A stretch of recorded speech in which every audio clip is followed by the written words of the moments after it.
नमस्कार.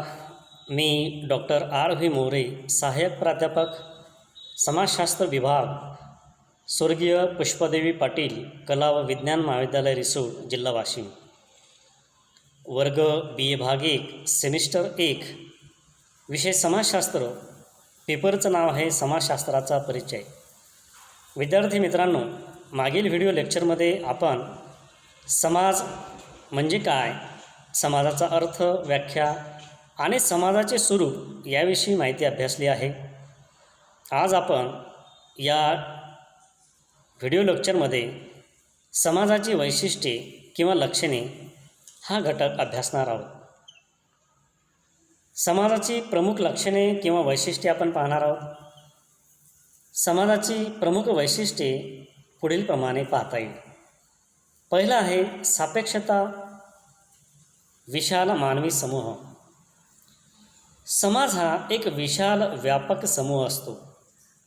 याचा अर्थ एवढाच की तो दुसऱ्या कोणत्याही समूहाचा उपसमूह नसतो.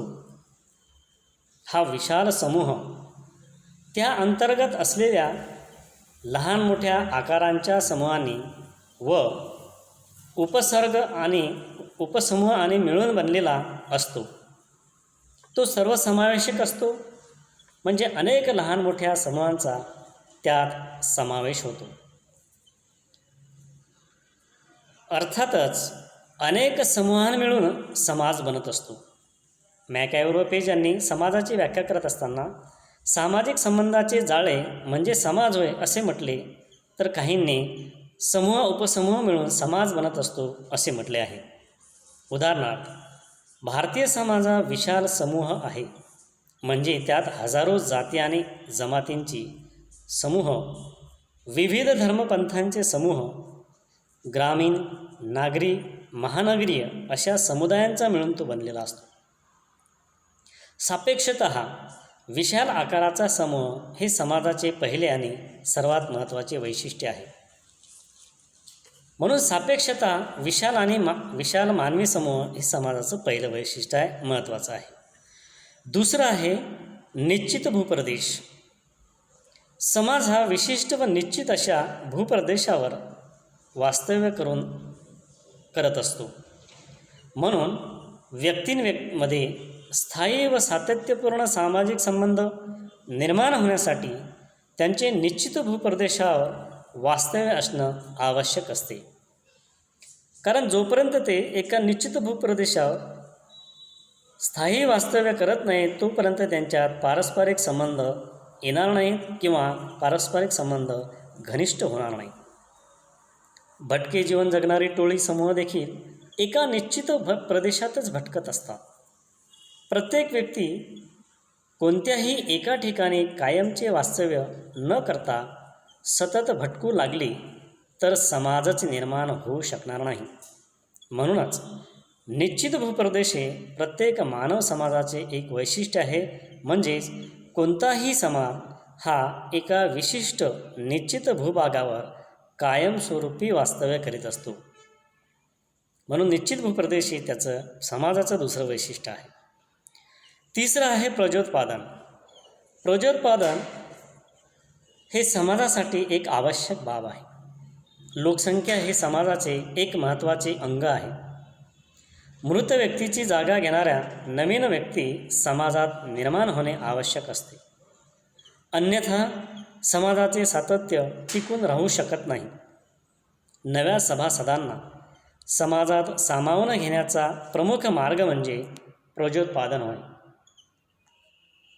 स्त्री पुरुषांच्या लैंगिक संबंधातून प्रजोत्पादन होत असतं. अर्थातच पती पत्नी ह्या समाजमान्य मार्गातून अशा प्रकारचं प्रजोत्पादन करीत असतात. स्त्री पुरुषांच्या लैंगिक संबंधावर नियंत्रण ठेवून प्रजोत्पादन कार्य सतत सुरू ठेवण्यासाठीच समाजाने समाजासाठी, समाजाच्या सातत्यासाठी विवाह व कुटुंब यासारख्या सामाजिक संस्था निर्माण केल्या आहेत. म्हणून प्रत्येक समाज स्वयं सातत्यशील असतो, तो स्थिर राहतो. चौथं वैशिष्ट्य आहे व्यापक संस्कृती. प्रत्येक समाजाची स्वतःची अशी संस्कृती असते. समाजात विशिष्ट अशा रूढी, परंपरा, नीतिकल्पना निर्माण झालेल्या असतात. त्यांना समाजाची संस्कृती असे म्हटले जाते. व्यक्तीच्या विभिन्न व सर्वच गरजा पूर्ण करण्याची क्षमता संस्कृतीमध्ये असणे आवश्यक आहे. कारण व्यक्तीच्या दैनंदिन जीवनातील अनेक वर्तनक्रिया ह्या सांस्कृतिक स्वरूपाच्या असतात. उदाहरणार्थ, अभिवादन करण्याची पद्धती, पोशाख व केशभूषा पद्धती, जेवणाच्या पद्धती इत्यादी.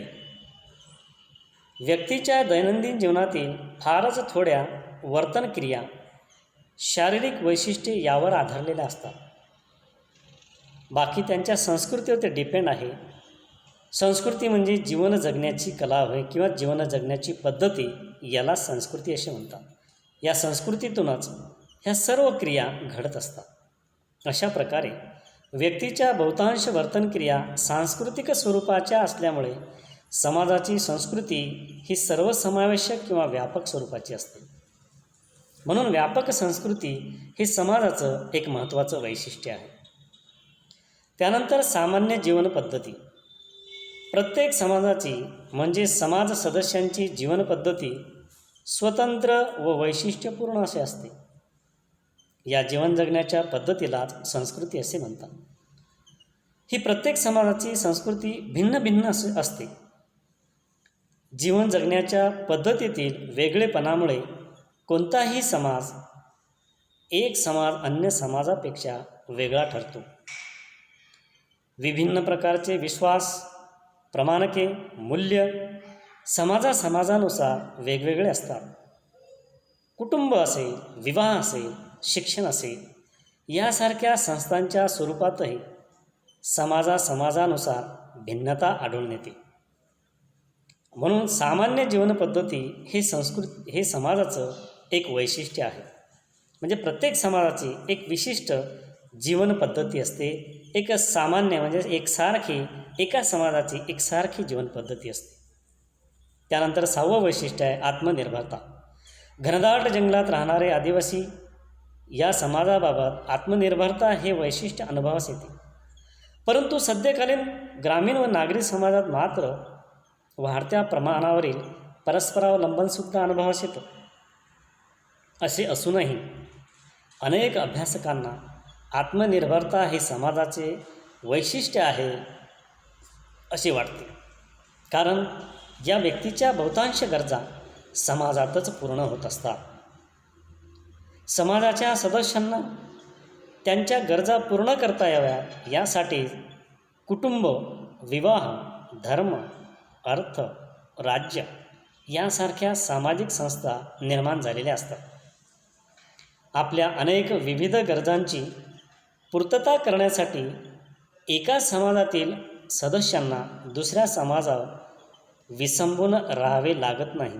याच अर्थाने प्रत्येक समाज आत्मनिर्भर असतो असे म्हणता येते. त्यानंतर आहे समानता आणि विविधता. ध्येय, हेतू, जीवनपद्धती, आवडीनिवडी यासारख्या काही गोष्टी समान स्वरूपाच्या असल्याशिवाय व्यक्तींमध्ये सामाजिक संबंध निर्माण होऊन समाजाची निर्मिती होऊ शकत नाही. काही घटक समान असतील तरच व्यक्तींना परस्परांबद्दल प्रेम, आपुलकी, जिव्हाळा, सहानुभूती वाटत असते. आपण सर्व एक आहोत ही जाणीव समानतेतूनच निर्माण होत असते. व्यक्ती परस्परांपेक्षा काही बाबतीत भिन्न असतील तरच त्यांच्यामध्ये सहकार्य निर्माण होण्याची शक्यतासुद्धा जास्त असते. या सहकार्यासाठी व्यक्ती परस्परांशी सामाजिक संबंध निर्माण करतात व समाजाची निर्मिती होते. उदाहरणार्थ, शेतकऱ्यांजवळ शेतजमीन असते परंतु त्याला शेतीच्या मशागतीसाठी मजूर हवे असतात. श्रीमंताजवळ पैसा असतो परंतु त्यांना घरकामासाठी मजूर हवा असतो आणि म्हणून शेतकरी आणि शेतमजूर यांचे सामाजिक संबंध तयार होतात. तर श्रीमंत आणि गरीब म्हणजे मजूर यांचे सामाजिक संबंध निर्माण होतात. यातूनच समाज घडत असतो, समाज निर्माण होत असतो. समाजात शारीरिक शक्ती, बौद्धिक सामर्थ्य आर्थिक स्थिती इत्यादी अनेक बाबतीत विविधता असणारे लोक असतात. म्हणूनच त्यांच्यामध्ये सामाजिक संबंध प्रस्थापित होऊन समाजाची निर्मिती होते. अशा प्रकारे समानता व विविधता हे समाजाचे सुद्धा एक वैशिष्ट्य आहे. 8वं वैशिष्ट्य आहे परस्परावलंबन. प्रत्येक व्यक्तीला स्वतःच्या शारीरिक, भावनिक, भौतिक इत्यादी विविध गरजांची पूर्तता करण्यासाठी दुसऱ्या व्यक्तीची गरज असते. कारण प्रत्येक व्यक्ती स्वतःच्या गरजा स्वतः पूर्ण करू शकत नाही. अशा प्रकारे व्यक्ती परस्परावर अवलंबून असतात. तसेच समूह किंवा गट ही परस्परावर अवलंबून असतात. या परस्परावलंबनामुळेच व्यक्तींमधील सामाजिक संबंधात दृढता निर्माण होत असते.